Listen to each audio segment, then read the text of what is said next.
जो चीज़ें दी गई हैं उसके बारे में आज चर्चा करेंगे।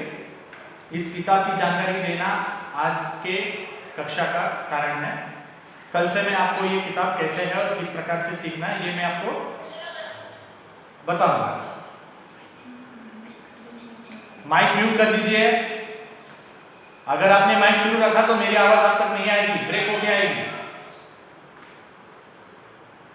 कंपलसरी माइक ऑफ कीजिए। अभी भी माइक ऑन है।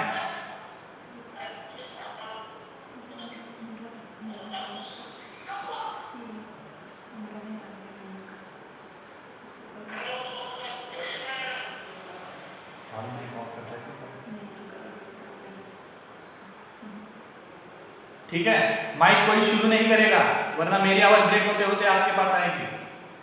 आखिरी के 5 मिनट में आपको दूंगा, तब आप मुझसे शंका पूछ सकते हो। ठीक है, तो शुरुआत करते हैं सुलभ भारती इस किताब को। अगर आपके पास किताब है तो किताब खोल के सामने रखिए, वरना आपके पास अगर पीडीएफ हो तो वो भी चलेगी। पहला ही पाठ है पहली इकाई से, वाचन मेला, जिसमें एक चित्र दिखाया गया है और उस चित्र में कुछ छात्र और छात्राएं ग्रंथ दिंडी निकाल रही हैं। हाँ, कुछ जगह पे किशोर साहित्य लिखकर कुछ किताबें बेची जा रही है, कहीं पे बाल साहित्य है और कहीं पे विज्ञान कथा है। और आज के आधुनिक युग के लिए ई बुक्स या ऑडियो बुक्स ऐसे भी रखी गई हैं। तो देखा जाए तो पहले ही वाचन मेला इस पाठ से या इस चित्र से हमें ये बात पता चलती है कि हमें पढ़ना कितना जरूरी बन चुका है। तो पढ़ाई लिखाई के लिए हमारे जो दोस्त बनते हैं वो होती है किताबें, और किताबों से ही हमें पढ़ लिख कर आगे बढ़ने की प्रेरणा मिलती है। तो हम आगे बढ़ते हैं और आगे बढ़ते ही मैं हर पाठ या कविता का विश्लेषण करने की यहाँ पे कोशिश करता हूँ। हमें यहाँ पे क्या क्या देखना है फिर से एक बार बताता हूँ। हम 7वीं कक्षा में पहुँच चुके हैं। 7वीं कक्षा में आपके लिए निबंध है, पत्र लेखन है, कहानी लेखन भी है, व्याकरण का बहुत सारा भाग है और साथ साथ में ये बड़ी किताब है। तो मैं आपको शुरुआत से बताता हूँ। फूल और कांटे ये दूसरी कविता है हमारी। फूल और कांटे इस कविता से हमें निसर्ग यानी कुदरत के बारे में बहुत सारी जानकारी कवि ने देने की कोशिश की है। जैसे हमें पता है कि अभी वसंत ऋतु शुरू ही हुआ है, वर्षा ऋतु का आगमन कभी भी हो सकता है। तो ऐसे वातावरण में निसर्ग किस प्रकार से फूलता फलता है और इससे निसर्ग कैसे आनंदित होता है और इसको देखकर हम भी कैसे आनंदित होते हैं, ये सारी फूल और कांटे कविताओं में दिया गया है। फिर से माइक शुरू है, माइक बंद कर दीजिए। दादी माँ का परिवार, इस पाठ में हमें एक बूढ़ी दादी को देखना है और उस बूढ़ी दादी ने चिड़िया, मुर्गे, बहुत सारे जानवर अपने साथ पाले हैं और वही उसी का परिवार है।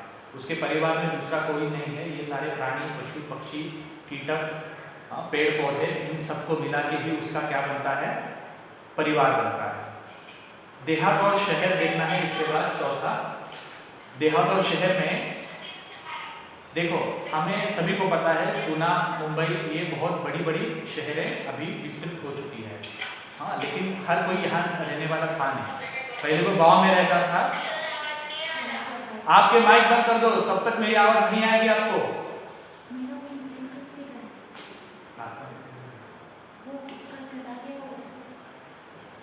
अगर आप माइक शुरू ही रखेंगे तो मेरी आवाज नहीं आएगी आप तक। मैं बोल रहा हूं बार बार।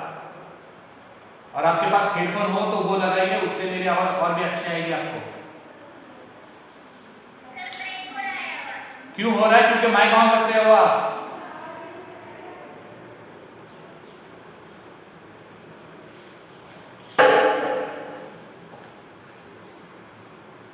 ठीक है, आगे बढ़ते हैं।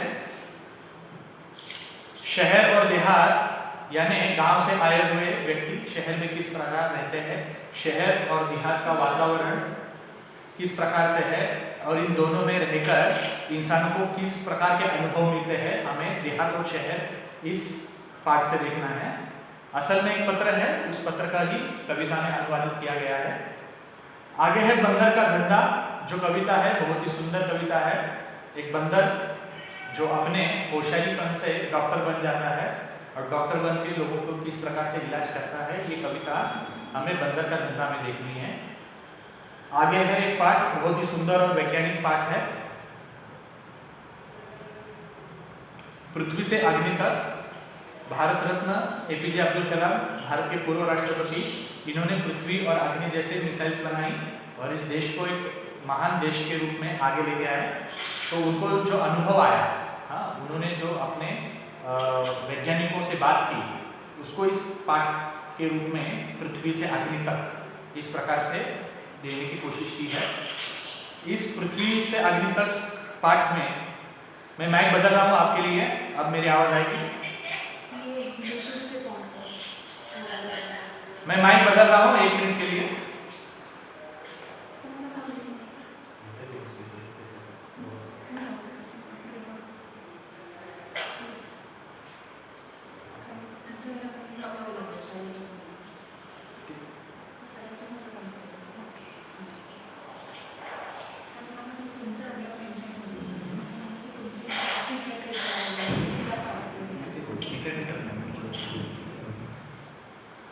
ठीक है, पृथ्वी से अग्नि तक में मैंने कहा कि जैसे पृथ्वी और अग्नि 2 मिसाइल्स है।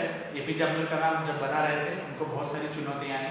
इन चुनौतियों से वो आगे कैसे बढ़े और अपने जो सहयोगी वैज्ञानिक थे उनको उन्होंने इस प्रकार से बताया कि जब मैं बनाने जा रहा था तो मुझे किस प्रकार से अड़चनें आई और उस पर मैंने मात करके ये पृथ्वी और अग्नि जैसी मिसाइल बनाई।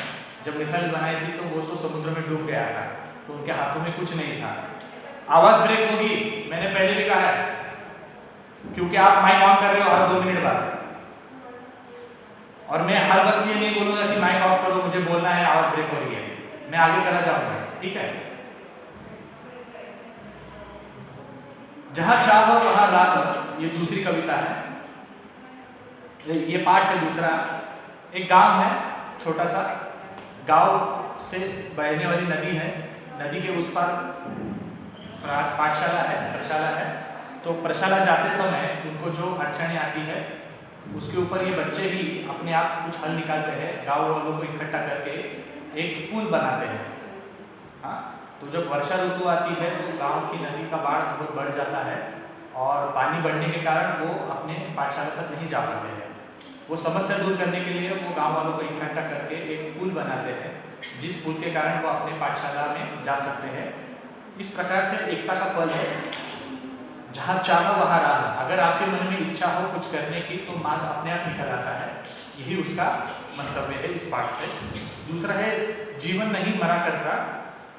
ये आधुनिक कविताओं में से एक कविता है, जीवन नहीं मरा करता। इस कविता में कवि कहते हैं कि अनेक संकट आएंगी, अनेक प्रकार के लोगों को त्रासदी होगी, लेकिन इसके बावजूद भी आपको आगे बढ़ना है, क्योंकि जीवन कभी मरा नहीं करते। ये अभी का ताज़ा उदाहरण दिया जाए तो कोरोना जैसा वायरस इस देश में आया हुआ है, जिससे हमारा जीवन अस्त व्यस्त हो गया है। फिर भी हम फिर से बाहर निकले, फिर से हमने इन सभी चीज़ों के ऊपर हावी होने की कोशिश की और हम अभी आगे बढ़ रहे हैं। कोरोना हमसे गया नहीं है, लेकिन हम डर के घर में भी नहीं बैठे। अब हम बहुत सारी चीज़ों के लिए बाहर निकल रहे हैं। हमने पर्याय निकाला है, हम घर से सीख रहे हैं, हम ऑनलाइन सीख रहे हैं, हमने बहुत सारे पर्याय निकाले, लेकिन हमारा जो रोज का कार्य है वो हम करने की कोशिश कर रहे हैं। जीवन नहीं मरा करता। इस पाठ से हमें वही प्रेरणा मिलती है कि संकट तो आते रहेंगे, संकट के ऊपर मात करके हमें आगे बढ़ना है, और ऐसे मात करने के लिए हमें हमेशा के लिए क्या करना है, संघर्ष में जीवन जीना है। यह हो गई पहली इकाई। अब हमें देखनी है दूसरी इकाई। दूसरी इकाई में सबसे पहला दिया गया है, जैसे यहाँ पे वाचन मेला दिया गया था, वैसे यहाँ पे अस्पताल दिया गया है। अब आप सभी ने अस्पताल एक ना एक बार तो गए होंगे जरूर।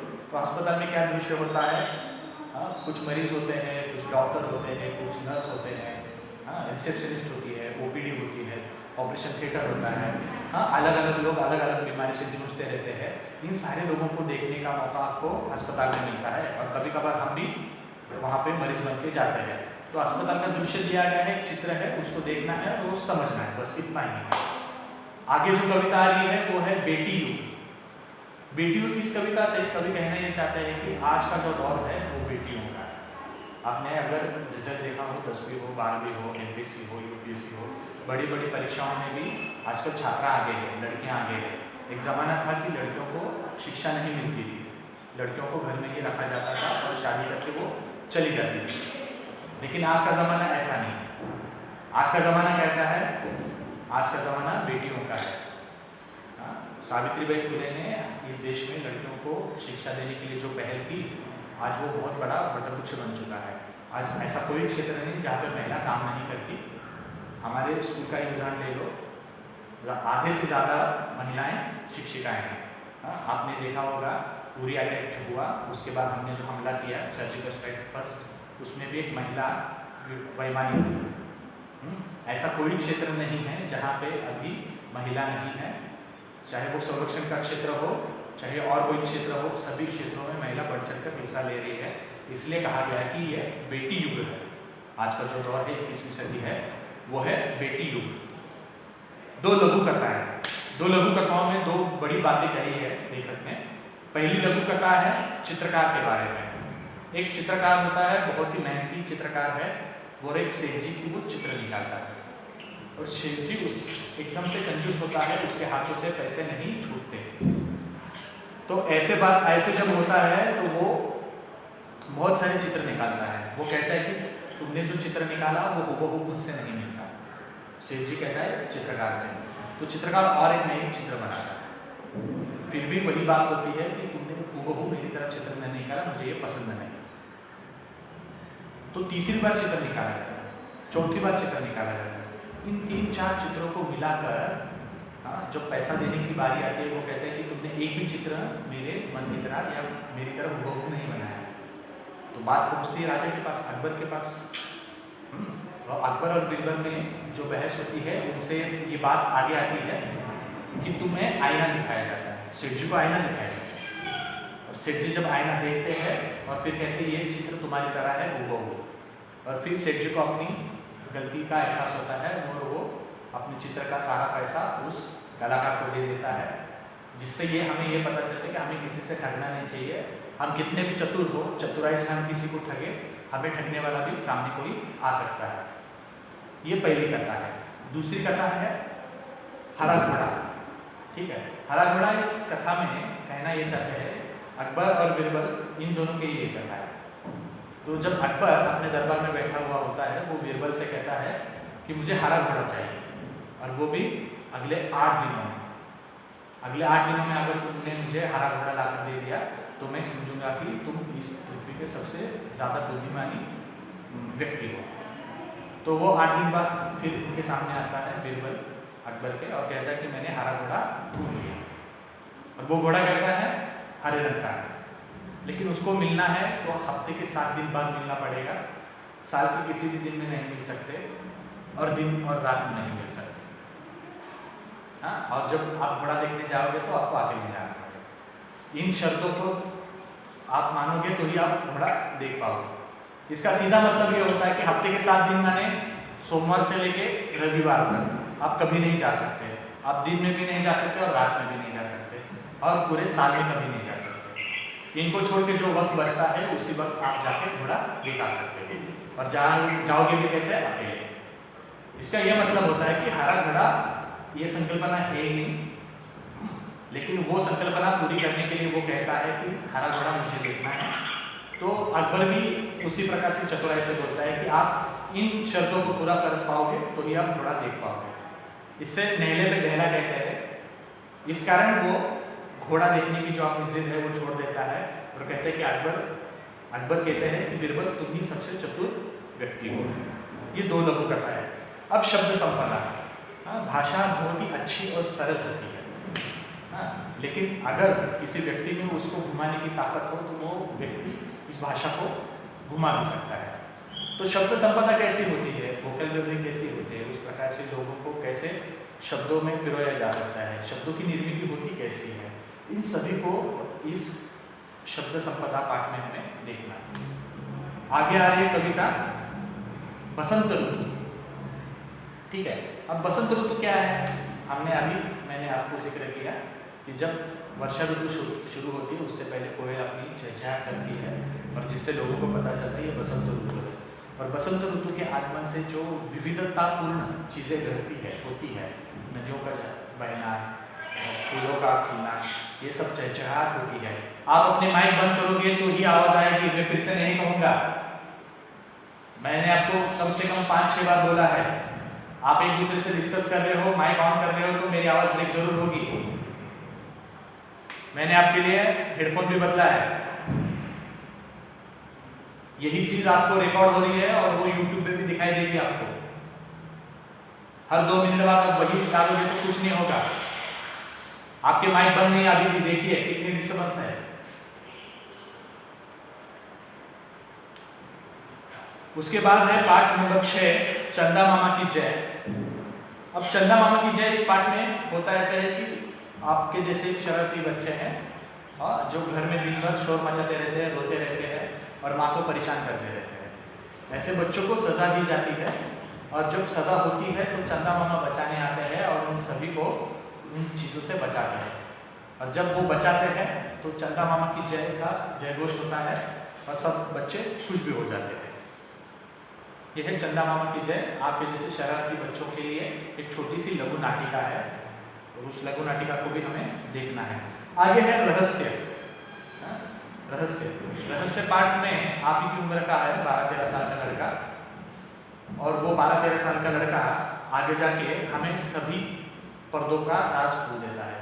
बहुत से बच्चे मुझसे बहस करते हैं कि भूत है या नहीं है। हाँ, उसी विषय पे ये पाठ आधारित है, रहस्य।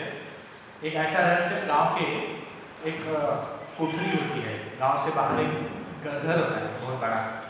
उस घर की तरफ कोई नहीं जाता क्योंकि उस घर में भूत है ऐसी संकल्पना होती है। तो हमारे कथा का जो किरदार है, हीरो है, वो वहाँ पे जाता है, वहाँ पे देखता है तो वहाँ पे कुछ चोर, लुटेरे, डाकू वहाँ पे रहते होते हैं और उनके वो फ़ोटो खींच लेता है। वो फ़ोटो पुलिस स्टेशन देकर वहाँ पे भूत ना हो के वहाँ पे कौन है, ये सारे इंसान ही हैं जो वहाँ पे चोरी चकारी करके छुपने का उनका अड्डा बन चुका है। तो वो पुलिस स्टेशन ये सारे फोटोग्राफ देता है और पुलिस उनको आके पकड़ लेती है और उस घर में या उस गांव में भूत वगैरह कुछ नहीं, इस रहस्य पर्दा उठा देता है। इस प्रकार से रहस्य पाठ में हम चलते सीनातान के नाम की कविता है। ये राष्ट्रभक्ति या देशभक्ति पे ओतप्रोत कविता है। हम चले सीनातान के इस कविता से हमें राष्ट्र प्रेम जागृत होता है। देश के प्रति हमें जो प्रेम भाव या आदर भाव रखना है उससे हमें प्राप्त होता है। तो देखा जाए तो पहली और दूसरी इकाई, इन दोनों को मिला के हमारा ये भाग खत्म होता है। और मैं आगे आपको बताना चाहूँगा, इसमें व्याकरण भी है, समानार्थी शब्द, विरुद्धार्थी शब्द, ठीक है, समानार्थी विरुद्धार्थी है, जिसके बाद मुहावरे हैं, कहावतें हैं, उसमें पत्र लेखन भी है, निबंध लेखन भी है। इन सभी को मिला के व्याकरण भी होता है और इन सबको मिला के आपका सिलेबस पूर्ण होता है। तो कल से हम वाचन मेला, तो मैंने आपको बताया, जिक्र किया है कि क्या चीज़ है। और कल से हम फूल और कांटे, हाँ, ये जो कविता है उसके बारे में सोचेंगे, राय करेंगे और बात भी करेंगे। अभी जो मैंने आपसे वार्तालाप की, अभी जो मैंने आपसे बात की, इन सभी बातों को मैं अपने दूसरे मोबाइल पे रिकॉर्ड भी कर रहा हूँ। ये भी आपको यूट्यूब पे देखने मिल जाएगा। हमारे स्कूल का यूट्यूब चैनल भी बन चुका है, जिसकी लिंक मैं आपको भेजूँगा नीचे। हाँ, पहले जो हिस्ट्री का लेक्चर हुआ और अभी जो मैं आपको हिंदी का लेक्चर दे रहा हूँ, ये दोनों लेक्चर आपको यूट्यूब पे मिल जाएंगे। जिनको अभी आवाज़ का ब्रेक हो रहा था, यहाँ पे नहीं होता है, वो सारी चीज़ें आप शांति से सुन सकते हो। आपके मन में कोई शंका हो पाठ या पुस्तक के बारे में तो आप मुझे पूछ सकते हो। रही बात मेरी आवाज़ आप तक ब्रेक हो के आ रही है, मैंने आपको बार बार बोल रहा हूँ, अगर किसी एक ने भी माइक ऑन रखा तो मेरी आवाज़ ब्रेक होके भी आपके पास आएगी। जो आप नहीं करते हो, आपके पास हेडफोन हो तो वो लगाइए, जिससे मेरी आवाज़ और भी अच्छी आएगी। ये अपना क्लासरूम है, क्लासरूम की तरह डिसिप्लिन मेंटेन करोगे तो बात मेरी आप तक पहुँच पाएगी। वरना हम यही कहते रहेंगे, सर आवाज़ आ रही है, आवाज़ नहीं आ रही है, ब्रेक हो रहा है, नहीं हो रहा है, यही करते रहेंगे। अगर कोई शंका है सिलेबस और इसके बारे में तो मुझे एक माइक शुरू करके एक वक्त एक ही बोले।